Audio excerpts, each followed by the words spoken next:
or two on the first move in the 15-minute game. But here in the 5-minute game, hopefully he'll be at his computer when the game starts. Yeah, I don't know what the holdup is, but let's get this show on the road, Vladimir. I Walking know you away to want your work on the water. tee. You want your Yeah, sparkling water and whatever that is. That's a European beverage. I don't know that brand. but he's going to need the full 5 minutes, in my opinion. And yeah, hopefully he's got his first move planned at this point.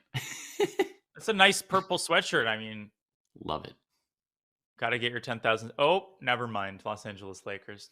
Beautiful, beautiful color. And also Los Angeles Lakers, some kind of European brand. I don't know. Yeah, I don't know what ball. That must be a soccer team. Yeah. Maybe. Don't they call soccer like foosball or something in Yeah, Europe? football. But Football. football is where they throw the quarterback. Soccer. And Golden State Warriors, we're going to move Vladimir to NorCal soon enough. I'll work on him. Got the And first you called move it, off. David. Yeah. Yeah, this seemed very logical with those minor pieces. And then there's two different approaches to this position for white, broadly speaking. One is you try and maneuver your knights to better squares quickly. The other is you try to play e4 to gain supremacy. Ooh. And the other is you just do exactly what your opponent does. And I would play Queen F7 here, actually. Sure, because you want to kingside castles. castling. And then e4, e5. I'm not ruling that out. Castles, e4, e5. Yeah, if e4, e5 hits the fan, you don't want your king on f8. You definitely want to be able to castle. So queen f2, queen f7. Now black has to choose between castling and e5, and e5 may be obligatory. Yeah. And it's not trolling. Like in some situations, actually, it's a totally legitimate. I mean, he's making the best moves. Yeah. At some point, obviously, white's going to, play e takes d5, and black will destabilize the. At that point, if you're memeing, you're going to play ed. Mm-hmm. But he's not. He's trying to get into the Weisenhouse on-site tournament. Yeah, I would hope we're not here for some memeing, but for some real top-class chess. And here we go, because DE. And let me just show for newer play, like what happens if you engage in. At some point, you're going to run into a check, and the rules of the game will stand in your way. Yeah. So we're derail symmetry. Queen c5, just slightly awkward for black. Yeah. F4 at some point too. Can be prepared. Maybe castles in F4. Mm-hmm. I would definitely throw in Queen c5. But he takes a different approach to that diagonal. He's got bishop b6, bishop a7, bishop c5. Okay. Bit of pressure introduced. So if Jan castles, bishop c5 traps the exchange. But Jan says, go take my b6 pawn. Absolutely. Help yourself. Right. Give me the dark squares. Give me the initiative. And if I'm Vladimir, I would double back and castle kingside here. I would not take on b6. Yeah. The problem is bishop e3. If you're not going to use that bishop, then you're blocking the knight on d1. And, you're going to be regretting that you played bishop e3 if you don't get something juicy out of it. I would consider bishop back to c1. I mean, my old coach Gregory Kaidanov called this saying sorry, where sometimes the best approach when you realize you've messed up is just to retract the piece. And it's not great. You've lost some tempi, but it's not the end of the world. Yeah. Yeah, the bishop's too important a piece to trade on c5 or b6. It's too much, in this position, a bishop is still superior to a knight.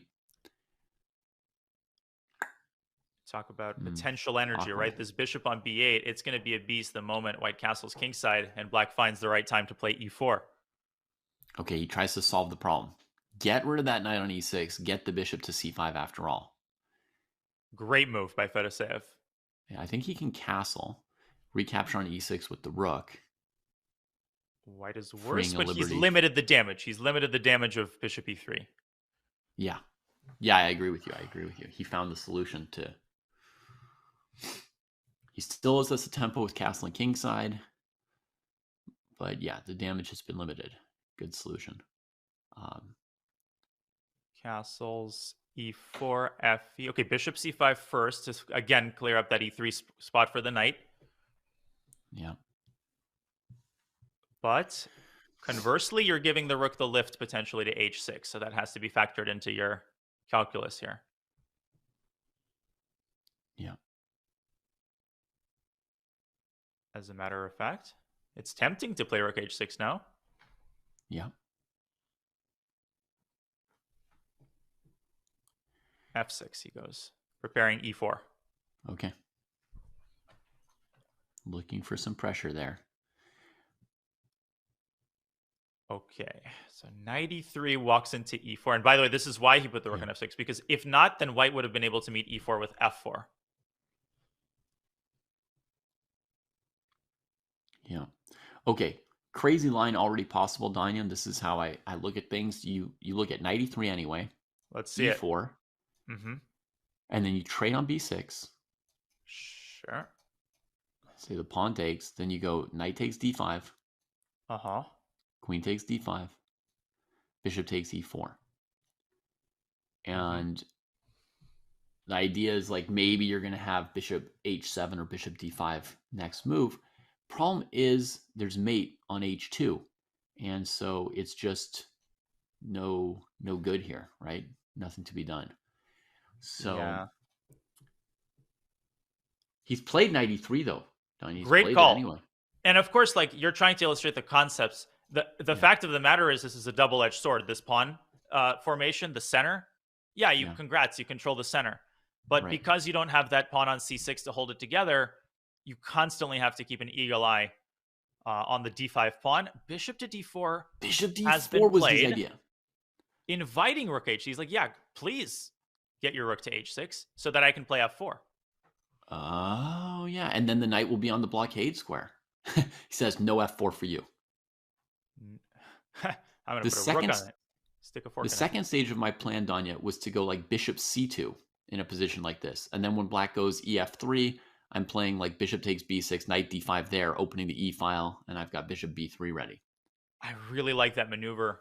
He's gone queen e2, sliding his queen out of the x-ray, but encouraging e takes f3. Don't tell Jan twice. We get a big trade on f3, and things are liquidating. Yeah, he's just playing for something simple. He's diffusing the chances of getting mated on h2 and saying, you know, I take one broken pawn on the king side. I'm out of the danger. It's simpler position. And your d5 pawn will be weak enough that I won't lose this endgame. Back in the era when people could download ringtones on their flip phone, both of these players would just have the capture tone on chess.com. Like, man, things just like that. But look at this, David. B3, knight d2. And there are some fork tactics that are reminiscent of the previous game, like bishop takes h2. So Vlad says, no, not going to allow the knight to get to d2. But what about bishop f4? I was just expecting king f2, leaving all the pawns hanging, but going after knight d5 and rook g1 for white. What is he intending against bishop f4? I'm not seeing it because king f2 does hang the pawn on h2. And then knight takes d5, bishop g1. Holy smokes. There's bishop h2, knight d5, bishop g3. And there's potentially checkmate there. But instead he trades the knight off first to maybe take on h2 more safely. But a7 is hanging, so still white is fine. But bishop g1 there will win the exchange. Oh my gosh. Bishop g1, king e1, and bishop a7. And, yeah, rook takes rook and bishop takes a7.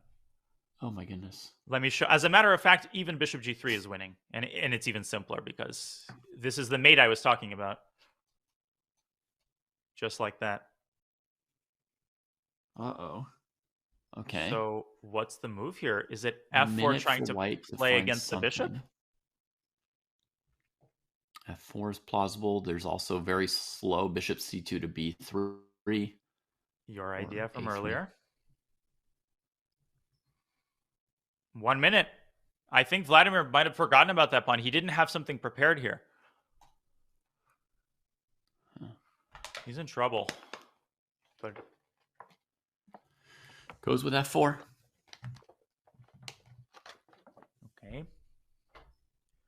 Bishop g4, rook e1. I don't know what the idea was there. Oh, and that's a blunder because of bishop c5. Well, you can't take with the rook? Because the king slides over to g2, and it's a double attack against the bishop on h2 and the other bishop. And the other bishop. And he's found it. Oh my god, what a turnaround. And king f3 if the rook moves back to d8. David, Jan's losing a piece here. Wow. This is insane. Nepo had planned for something like king f3, g5, right? That was sort of his... Or, sorry, king f3, bishop f4, g5. Was there? He just didn't realize the pawn could be left on pre, and that the rook would actually block the escape of the bishop. Bishop g4, bishop takes f8, bishop takes c2, bishop d6 also keeps the bishop trapped. Wow. And under a minute on the clock, Fedoseev seizes his opportunity, and he's calculated several It's moves over. ahead. Oh no, Jan had to take the bishop on f8, and he would have had some chances. Oh my gosh, what a collapse. Oh my goodness. Decisive moment. Jan tries to collect himself, takes a sip, calculating off in the distance. He's like, what did Spassky do in 1972 in this situation? Yeah. Except Spassky was in Fedoseev's seat. Oh yeah, that's true. What did Fischer do? Yeah. What did Fischer do? He moved some pawns. And then he came back because it was a longer match. I don't exactly. know. I don't know if 2 games is enough. Oh my gosh. Well, he'll have to move the bishop and then give the other one for f4, but there's too many pawns on the queen side. It's just completely, it's resignable. Borderline resignable. I think what Fischer did was not show up for the second game, right? Yeah, exactly. Yep. Gave him the 2-game handicap. Yeah, just don't let Dubov anywhere near a bed. Fischer went back to take a nap. I may have fallen asleep, said Bobby. Well, Jan fell asleep here, and such an easy thing. He just resigns, and yeah, there's no hope here. There's no hope after King G2. You lose a full piece. Insanity. Wow, incredible. Now, Danya, I was doing a little more research again this morning, and I noticed that both Jan Nepomniachtchi and Yu Yangyi are already members of the most distinguished and elite club in the chess